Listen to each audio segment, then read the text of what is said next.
Hello and happy Friday to all of you. Today's chapter 9 on God Online, A Mystic's Guide to the Internet, leads us into a discussion on some of the prophetic words of Howard Thurman. Howard Thurman was an African-American man who was a liberation theologian for his time. Born in 1899, died in 1981. And he was an inspiration for many, including the Reverend Dr. Martin Luther King. He wrote a book called Jesus and the Disinherited, but many others as well. But perhaps you've heard of Jesus and the Disinherited. If not, I highly recommend it to you for your reading. But he also wrote some other things. And one of the quotes that I wanted to start with today was Howard Thurman's quote from a book on social action and mysticism. He says, "Social action, therefore, is an expression of resistance against whatever tends to or separates one from the experience of God, who is the ground of our being. For the mystic, social action is sacramental because it is not an end in itself. Always, it is the individual who must be addressed, located, and released underneath misery and hunger and destitution. That whatever may be blocking the way to the person's own center, where the individual's altar may be found, this must be removed." And Bruce says, "Yet, although prophetic mysticism challenges the powerful, its intent is to liberate oppressor and oppressed to their common identity as God's beloved children in a world in which all people deserve justice and abundant life."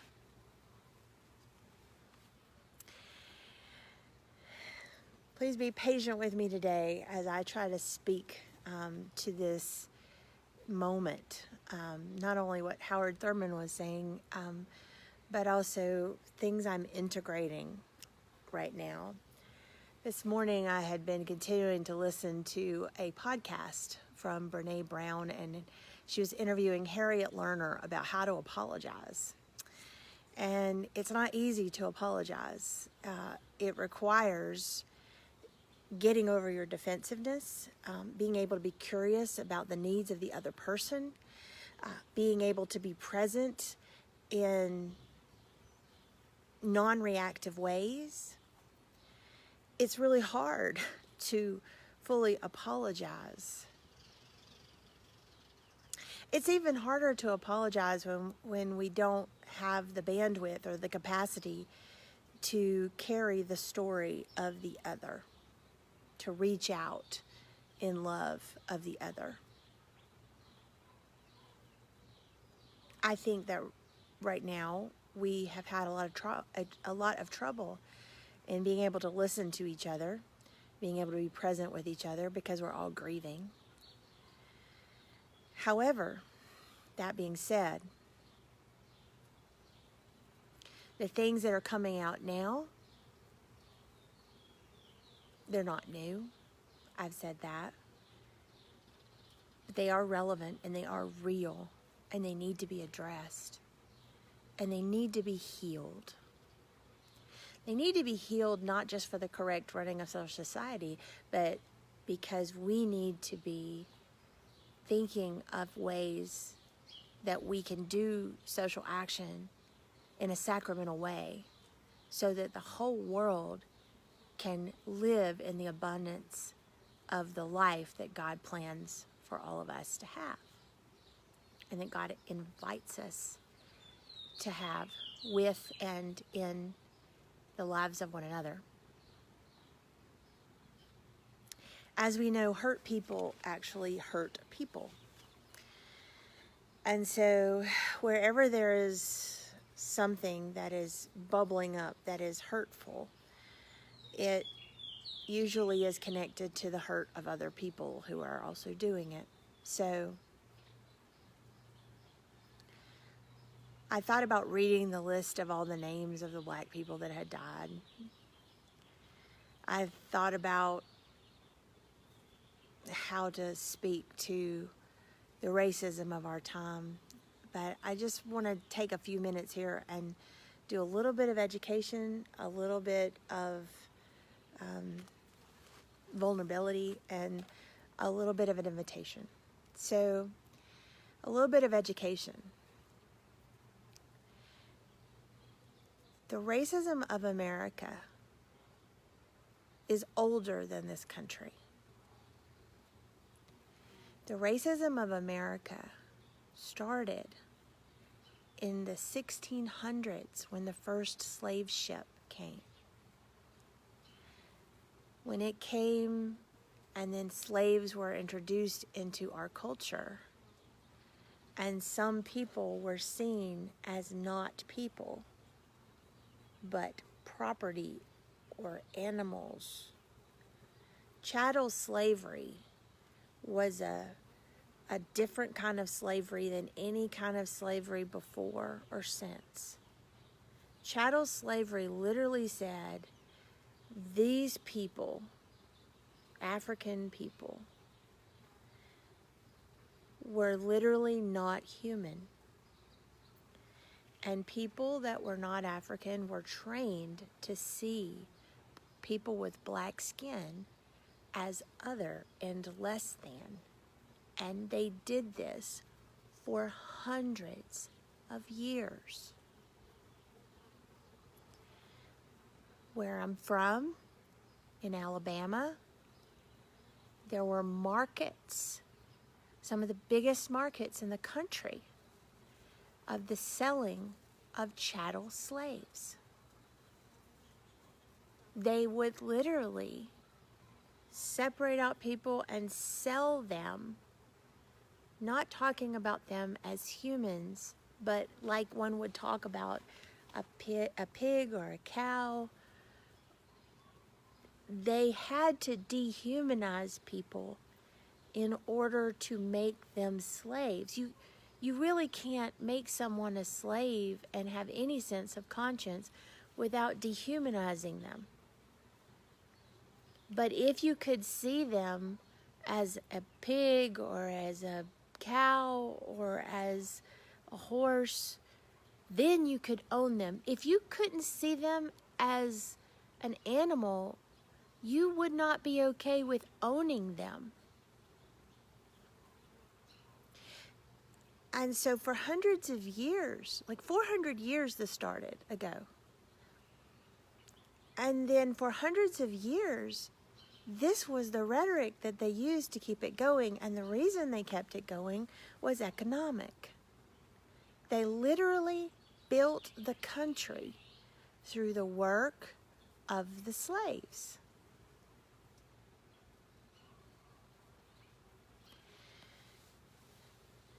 Because they built the economy on the work of the slaves, they then were able to continue kind of this model ongoing and didn't know how to get out of it. Didn't know how to choose a different way, because they built a whole, especially in the South, built a whole economic system where they needed these chattel slaves in order to keep their economic systems going. This was a problem because then when people started questioning that, abolitionists and whatever, it was very dangerous because they were going to have an economic shutdown if they did that. So they decided they decided to go to war over it.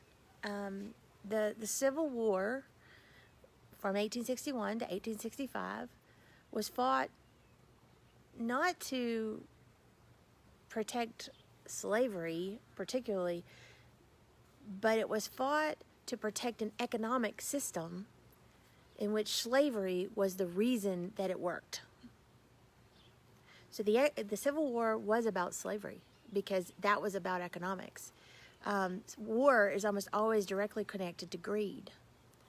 And so somebody's greed. And so there they were in that situation. So when they lost the war, and I had 7 Confederate grandfathers, 7 direct grandfathers that were members of Alabama regiments in the Confederate Army. To my knowledge, they didn't own slaves. A lot of the people that fought for the Confederates did not own slaves. They owned their land. They were afraid they were going to lose all that. But nevertheless, the fundamental reason for the Civil War was still related to slavery, whether you owned slaves or not. But they didn't want Yankees coming and taking all their land, so whether you had a slave or not was ridiculous. It didn't matter. You fought. You fought with your people. However, regardless of whether you owned slaves or not, you did benefit from the white privilege in that system. And then after that, there was a period where the country was kind of reevaluating, and there were some things that happened during that time where white folk and black folk actually started to work together, but then and black folks had some more rights and privileges and things.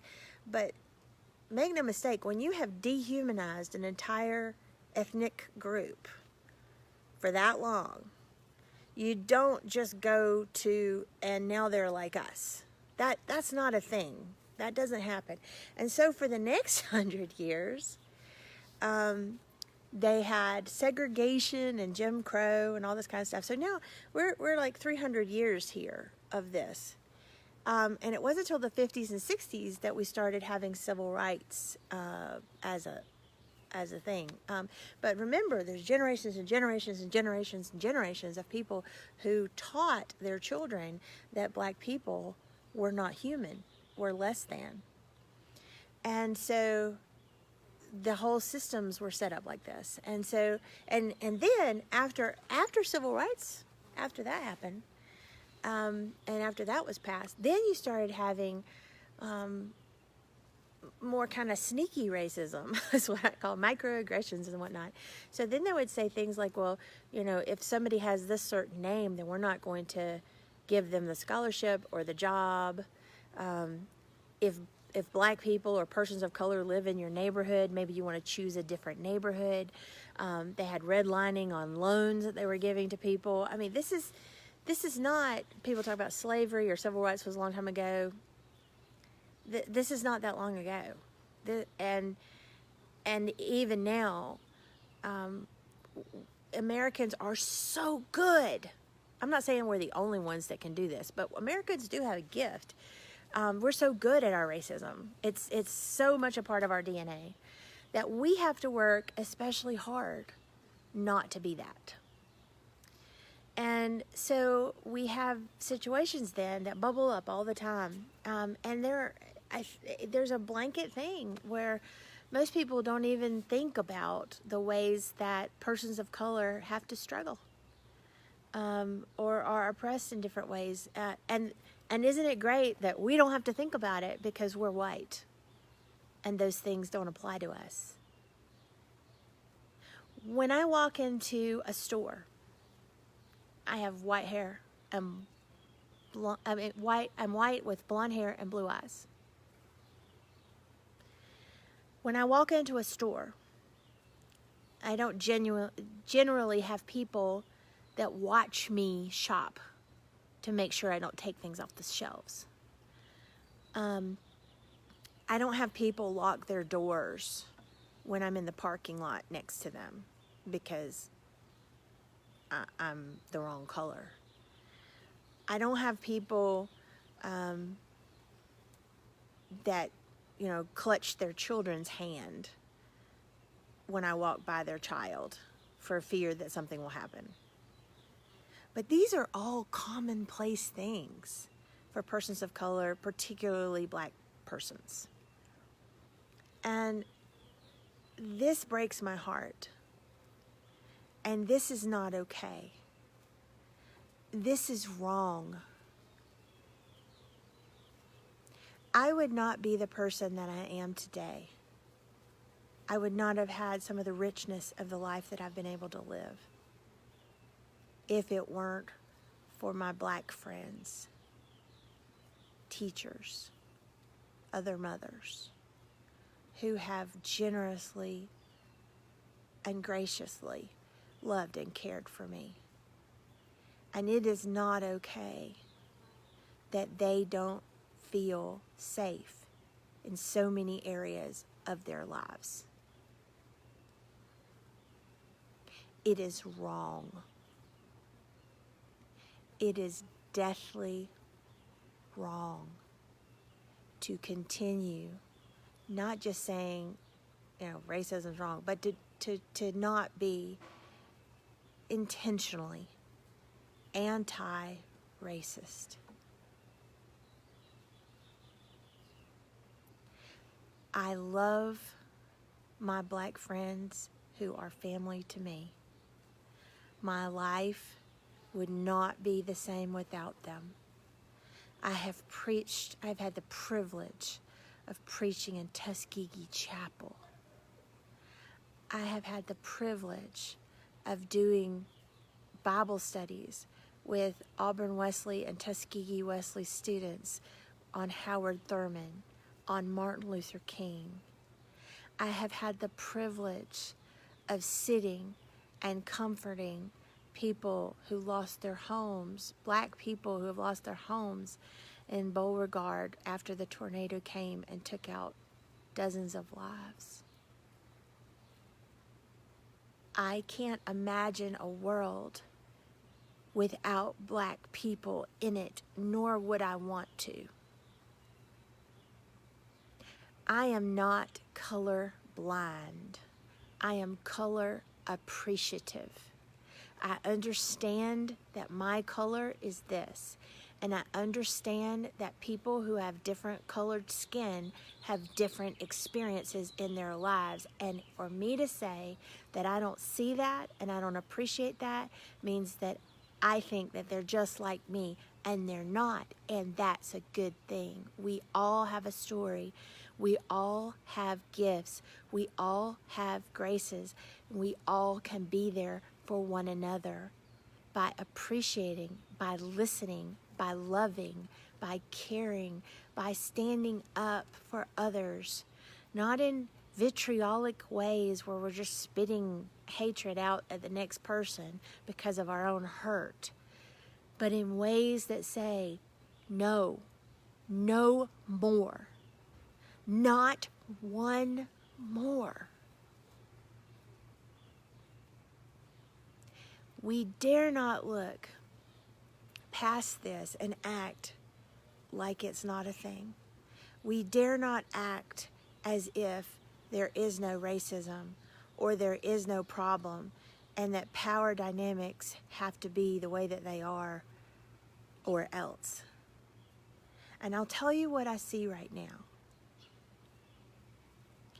Knowing that there's 400 years of oppression, I see fear in the white community. Not everybody, but I see fear in the white community. And the fear is expressed in this way.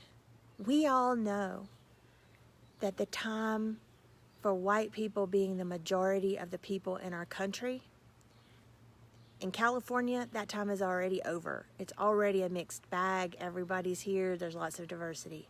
But in the country, within the next 20 years or so, we're going to see a shift where white people are not the majority.